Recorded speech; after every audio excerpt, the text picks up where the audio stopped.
Hey, everybody, welcome to another special edition of Issues of the Heart. I'm your host, Brother Kobe. I'm Rogers, and this is Dr. Elwin Garraza, who's joining us again to pick up where we were last time in discussing different questions in the areas of health. In the last segment, we talked about a question really that was how do you convince someone and try to persuade them of the wisdom maybe that doctors have. And we want to be clear here that no one is eternal in their wisdom. You know, all of us are finite, but we should also recognize though that as physicians or in people in general, if you're working on a particular job, you know that job, you understand if you're an engineer, if you're a mechanic, if you're a plumber, you from just doing the work over a period of time, there's certainly going to be different things that you're going to learn and understand. And one of the questions that was raised in the last segment was just in terms of reaching out to physicians and so forth. And so we certainly answered that question. But I guess a follow-up piece to that then is that there are sometimes people feel that, I know as much as a doctor knows. They don't know anything. And I'm sure you come across that people are like, you can't tell me anything. I know everything. I can Google this. I know this. And, so I'd like you to talk just briefly on not so much your experience, and you could talk about your experience, but just the experience in general that a person has, the rigors that a person will go through in order to be able to be awarded a medical degree to say, hey, you can go and practice medicine. And I know that that's often a joke. Some people say, well, hey, you go to school and what are you going to do? You're going to practice, ha, ha, ha, ha. And, they don't know what they're doing, but it's a term that we use in English, as we talked about pharmacia, different terms. And the term is not necessarily indicative of what it is. It's not an idea of I'm just practicing, like, okay, I'm gonna practice this. I don't really know what I'm doing. I'm just gonna practice this, and I'm hoping, crossing my fingers and say a prayer. I'm just gonna hope this works because this is what I'm practicing on you. You're my guinea pig.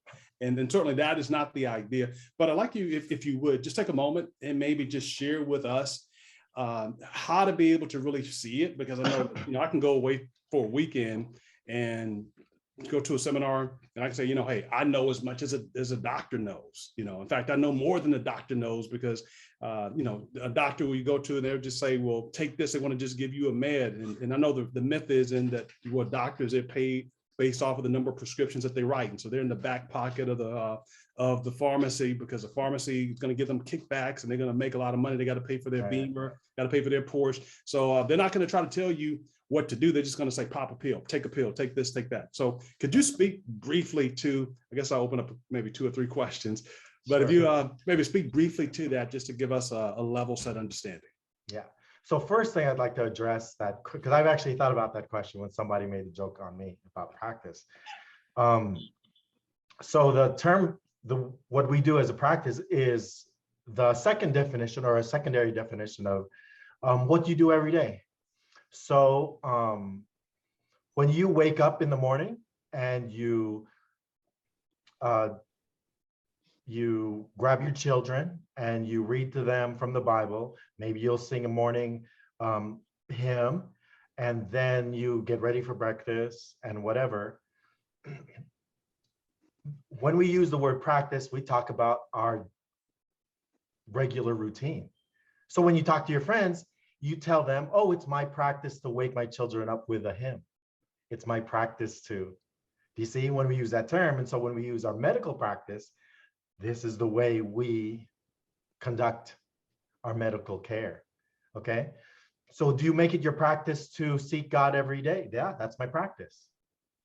And that when we use it that way, that's the way a physician or a lawyer or an accountant, that's their accounting practice or their law practice. And that's the way they use it.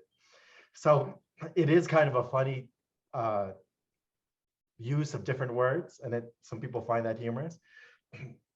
But that's for those people who are truly concerned about being practiced on. That's actually not the way we use the word, because our practice is someplace else.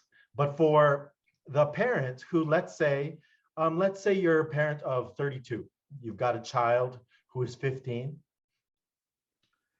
because you had them at a young age, and you want to tell them, hey, son, anytime you give them advice, what do your kids think? Oh, Dad, you don't know anything. And we're coming from, the parent then is coming from Well, I'll tell you what, this is what I know after years and years of experience, right? That's what we have seen this before. I know what's going on. I've seen that look in that girl's eyes. I've seen other people give that same excuse, and I've seen this before. For the physician who has had years and years of practice, that's exactly what they have done. So the reason they get 11 years, of being educated is, one, they learn how to think through a certain situation that has to do with the way the body works. That's one. So the way we'll use our teenager as an example, I know, son, it doesn't seem intuitive to you now, but it will be, you will find that this works out better for you in the long run. You know that because you got bankrupt before, or that you crashed a car, or that you got a girl pregnant, or that you did these other things. And so by experience, you talk them through, and even though they don't see it, even it's not reasonable to them, you have, one, lived through it and walked through it. So when the physician goes through, their first several years are learning what parts are they, okay? So when somebody says, hey, that's a new word, somebody from a different country comes in and looks at the word and doesn't know how to put the phonetics together. One, you have to learn the alphabet. Two, you have to know how each of those word sounds go with each of the other words. And this must be the word that you're trying to say. And I've used that word before.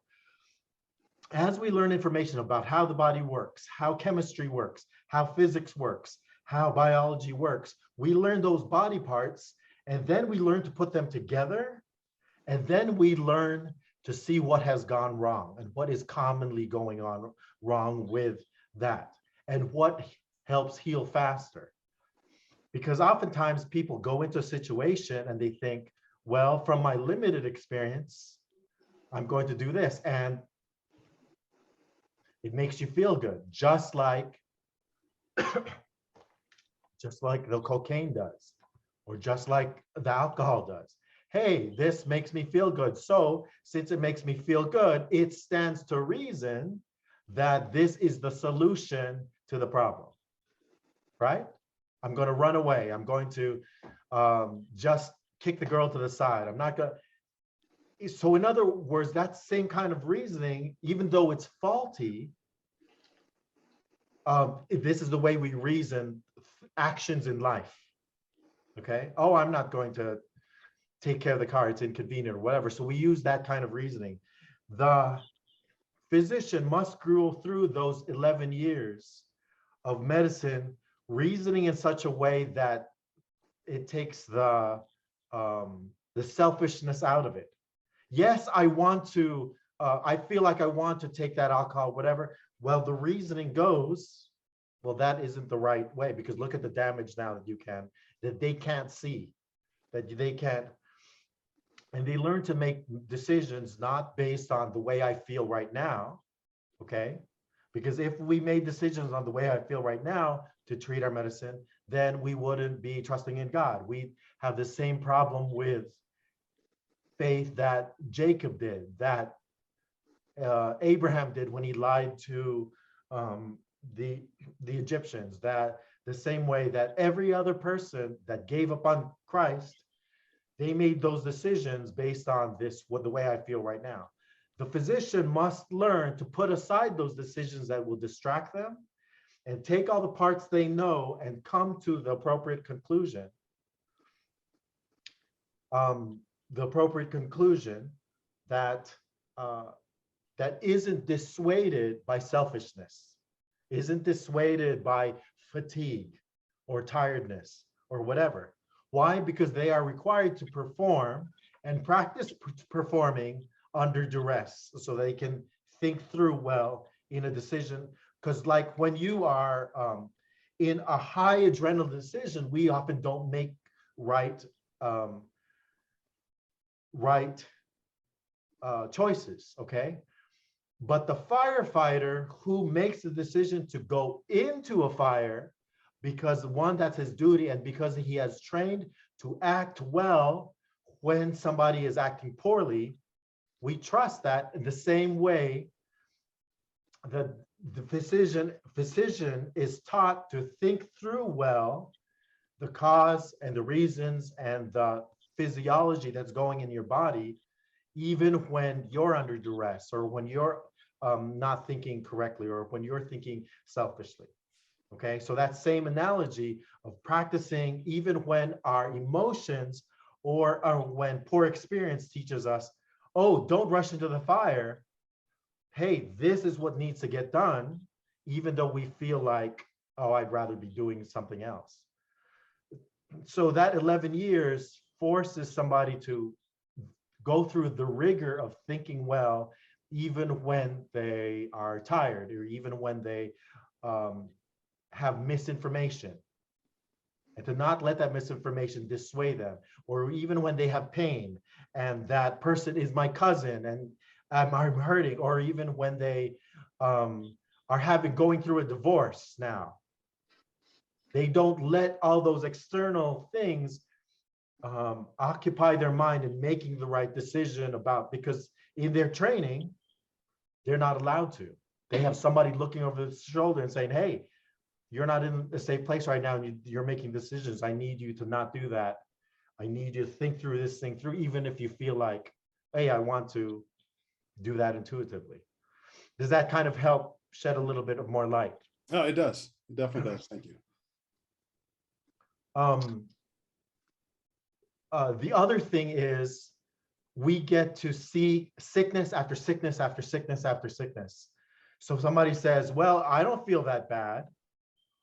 What makes you believe that I need to go see a physician? Because from what I'm seeing here, all these things tell us I've seen hundreds and thousands of cases. And on the cases that I have, and I've seen enough, and then added to that, the knowledge of other people's knowledges. Spirit of Prophecy says it like this, that we stand on the shoulders of giants that came before. Okay, so the physician doesn't only get his 11 years of experience, he gets the wisdom of other people's 20 years of experience, 30 years of experience in seeing this pathology, this difficulty, this way this is going to treat that body, and all that gets added, which is basically like saying, my teenager, after I've Googled something, the guys on Facebook said that this pill is really good for you, it'll help me.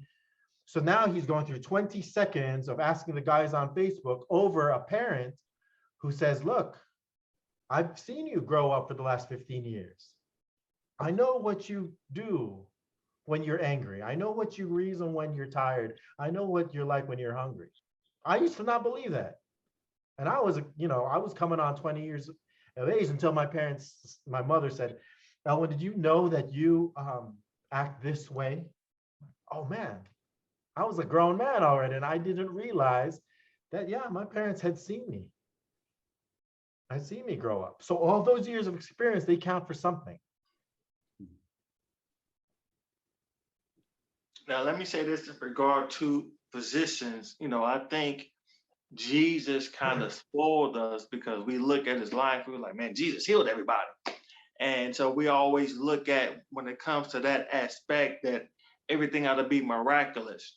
But that's why you have to take the whole word of God, because when we kind of use this when it came to COVID, the whole, Leviticus 13 or 14. But when we look at that and understand that the people, they would see something, see a symptom, they didn't try to self-assess in that sense, like, all right, let me go do this and do that. No, God gave them instructions. No, you go here, and this person's going to check you out.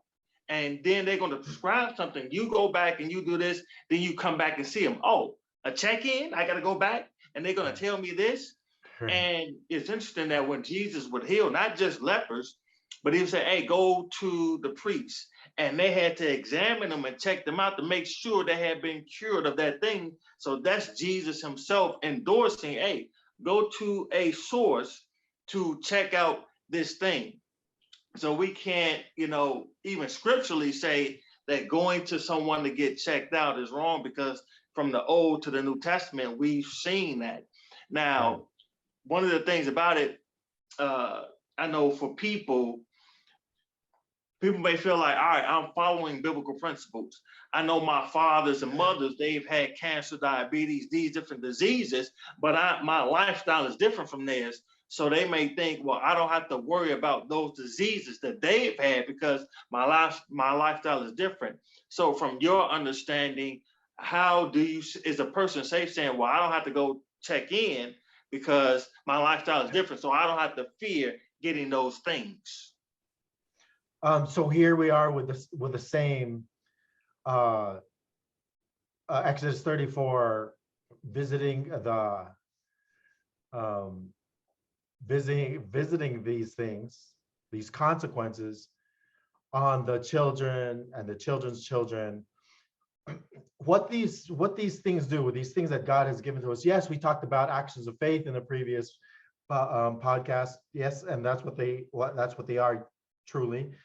But in addition, they simply put our bodies in a position of advantage. It doesn't take away our history, our possibility.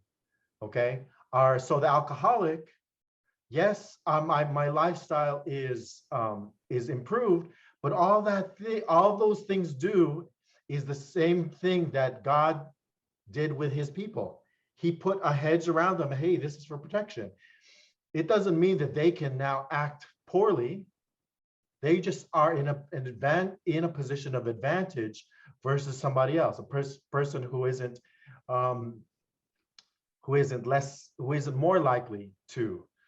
So something like putting on a seatbelt, it gives us still protection, but it doesn't change the fact that you're going 85 miles an hour.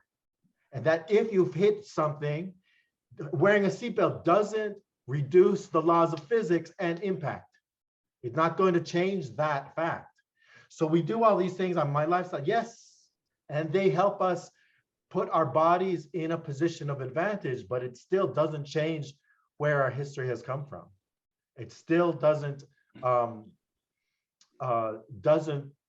say, hey, now you're completely free from that possibility. Interesting idea that you brought that up, however, is the study of something called epigenetics, where it takes a look at the changes in our environment and the decisions we make can help promote that. It doesn't completely take away the chances. It simply reduces it, but we don't know how much. We want to say it's a significant amount, but the fact of the matter is, you still have that background. It still puts you at risk. You still have the evidence still shows us that if you have a direct relative that has that problem, you're going to have a higher chance even with. So you still need to get checked. Your body's still going to have the chance of being just as disobedient, okay? Just as disobedient to the laws of health as your parents were, or the parents before that. The probability is still there. So there's no guarantee that it's going to be completely free. And the way you mentioned, I like what you said about Christ still telling, hey, this healing, you still have to check with somebody of authority. You still have to have somebody examine and look and make sure. And Christ said himself in Matthew that the sick need a what? Physician. He didn't say that when you're sick, hey, you can kind of do it. The need is there when the ailment is there. And we don't like to believe that, but Christ recognized that kind of authority. He's not going to say, hey, if you need salvation, there's only one way, it's me. So he recognized where authority was. And when he said, hey, if you're sick, you're going to need a physician. There's no two ways about that. So we'd like to think, oh, I'm going to come to Christ. But he says, hey, the people of authority in this realm, okay, the people of authority, you need to check in with that. And the same way with the centurion who spoke about what faith was. I am a man of authority. I know how authority works. So we don't go to somebody else. We go to the person with authority and say, hey, is this check out okay? Is it all right? Am I clear for now? Okay, so that's why we don't just say, hey, you did it one time, I don't have to check it for the rest of, no, we need to check you. We need to check you again. Why? Because life happens in the year. A lot of decisions are made. We get older. Our joints, sin still happens over time. Hey, Yeah, I know. oh, go ahead. Okay. Yeah, we're down to like our last two questions. Just, I know that there are more, but just in terms of scope of time. So this question is regarding young children and their immune system. And the question essentially is, if I have a young child that has a good immune system, a healthy immune system, then why would I want to introduce a toxin, i.e. a vaccine, to them? And so I know that that's big. We could take easily 20 minutes unpacking that, but the basis of it is, hey, I have a kid, newborn, they're healthy, and that's what the perception is. They're healthy, they have this perfect immune system. Why would I want to introduce a vaccine to them that's being prescribed? And I am not specifically addressing the COVID vaccine, but just in general. Why would I want to introduce a vaccine to them when they have a healthy immune system? And then the back part of that is, as well, again, is even for a healthy adult. Then why would I want to introduce, quote, a virus, into my body when I'm perfectly healthy, perfectly strong, and so forth? Right. Well, there's a lot of things to unpack on that. That's not the easiest last two questions.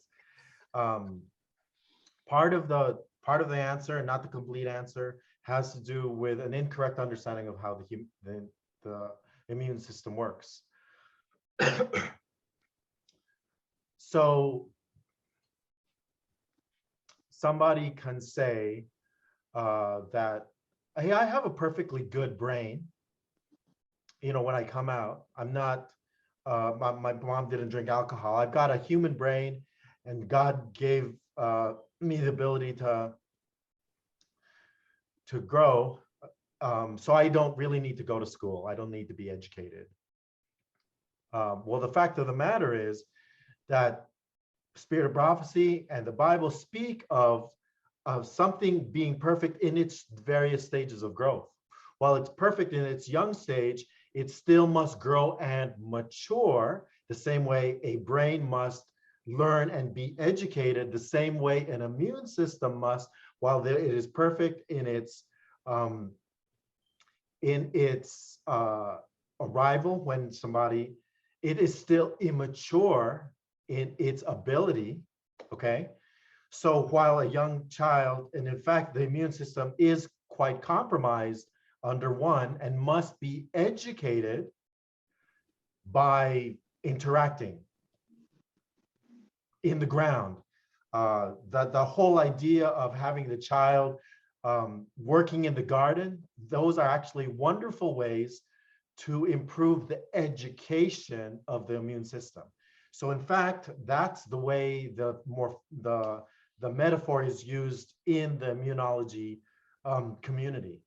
The education of the immune system must occur so that the immune system learns what is bad or what is good. Okay, because when an immune system, even though it's mature, doesn't know, guess what it does? It thinks itself is the bad guy to attack. So now it's miseducated. It is poorly educated or is incorrectly educated. So in fact, what we see with certain diseases, there's evidence that shows that the body has forgotten the things it learns and starts to attack itself, just like MS, okay, just like arthritis. The body has forgotten. So think of the things, we're grown-ups here in this discussion. We have probably forgotten. I mean, you talk to a young 6-year-old and they think they know everything or whatever, or a young 8-year-old. I have to say, hey, listen, buddy, I've probably forgotten more things than you know right now. And you still have to learn about numbers and colors and reasoning and abstraction and law and civics and all these other things the immune system has to do the same thing. And when we introduce something like a vaccine, it is basically a crash course. Hey, I need to know how to fight. I need to know how to fight now. Why? Because the education, let's say it takes you 2 years to learn how to drive, or 15 years to learn how to drive, get your muscles all flexible, learn how to coordinate, your brain has to, it takes the immune system a certain amount of time to be educated about whatever it's going to be fighting. And sometimes that time is too long that the disease process or that education will kill it. The best example we have right now is smallpox. We don't see smallpox anymore. Thank God, because we, as a community, as a world, have decided we're going to teach our body what smallpox is, okay, without harming it. All right, and then we're going to teach the rest of the world how to be clean. If we let smallpox simply run rampant so that we can be educated about it, it would kill too many of us for us to learn. It's too quick. Okay. So in the same way that somebody says, okay, you know what, I'm just going to have my child impregnate a woman. I'm going to give them drugs so that they can learn. So a vaccine, especially if it's a broken down vaccine that many of us learn about, it is like introducing to somebody, hey, let's look at somebody's throat or head or heart who has smoked. Let's look at those lungs. Let's open them up. Come on, kids, let's look. This is what happens when you smoke this much. Now the child gets educated about that outcome of smoking without ever having to take any nicotine, without ever having to take cigarettes. That they see the person who's ill or dead from doing drugs without ever having to do drugs. That is what the education of the immune system is when we give them a vaccine. We give the immune system education about fighting that without having to give them the real thing.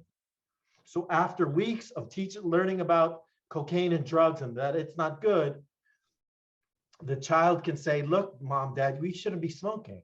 Hey, no, I don't want to do those drugs because I know what it does to our body. Oh, you do? You do? Have you taken any? No, I don't have to. I don't have to. So when it comes around, I know to say no. That is the whole idea of homeschooling a child. Not so that we can instill in them concepts of righteousness, concepts of obedience before they have to face the real thing. We don't like to think about that, but that's exactly what we're doing when we homeschool our children. So when we introduce these ideas as a vaccine, yes, it's going to hurt. Yes, it's going to. But the small inconvenience of the pain, the suffering, all that outweighs the education that is learned from what that vaccine gives. And now you have to while we have to address the idea of toxins. So that's actually an unfortunate statement, because something that is not everything that causes effects like a fever or pain or whatever is a toxic material. It has those effects, true, because it's a foreign object, but it isn't a true toxin. A toxin has to do with zero benefit and no and detriment to the receiving entity. Okay, so whatever you take, if it's toxic, it gives no benefit. So things like cyanide, all right, poisons, those kinds of things are toxic. They don't provide any benefit, but they cause harm to the body. Just because you get a fever, or you get soreness, or you feel blah after you get a vaccine, doesn't mean it's toxic, all right? It simply means that your body's immune system is mature, because all those effects are because your body's immune system actually works. That's the way the immune system works. It activates, okay? So the last example, and I know we're running out of time. Our last example is somebody calls in, hey, there is a fight going on. Somebody pulled a gun at this party that's going down the street. And look, there's a lot of people. So guess what happens? Sirens go up, cop cars come. The fact that there are more cop cars on the street, is that a side effect? No, it means that our law enforcement is working. Somebody calls 911 and says there's a gunshot and there's no response. That means something's wrong with our law enforcement. Oh, but the sirens, they hurt my ears. That's not a cause of the problem per se. It is an effect of our body responding. You get a fever? Well, that's great. That means our body's immune system is working. We have soreness. That means one, our nerve is working. Our immune system is working by increasing the proteins in the surrounding cells, by increasing the signals, the sensitivity of that P substance, which transmits the pain. All of that means everything is working the way it should be working. Yeah, you get side effects. Thank God you get side effects. Any of that things does not working, now we have to wonder, hold on a second, are things not working? But that's the kind of the thing that goes along with introducing something foreign into our body. So I hope that helps shed a little bit more light. You know, and I believe that's our time. I'm not gonna try to get the other question in, but this what it ensures is that he gonna have to come back to get to some of these other questions, especially the last one that I had on my mind. But you know, we thank you for coming out. It was truly a blessing. You learned something to try to have a balanced perspective on these things and what the Bible teaches. I'm happy to be here. It's good to see both of you again. And so it's always good to hang out, talk, shed some good light, and at least help us make informed decisions about the choices and even our faith in God. Amen. Well, thank you again for joining us. And again, as always, until next time, keep your heart with all diligence, because out of it are the issues of life.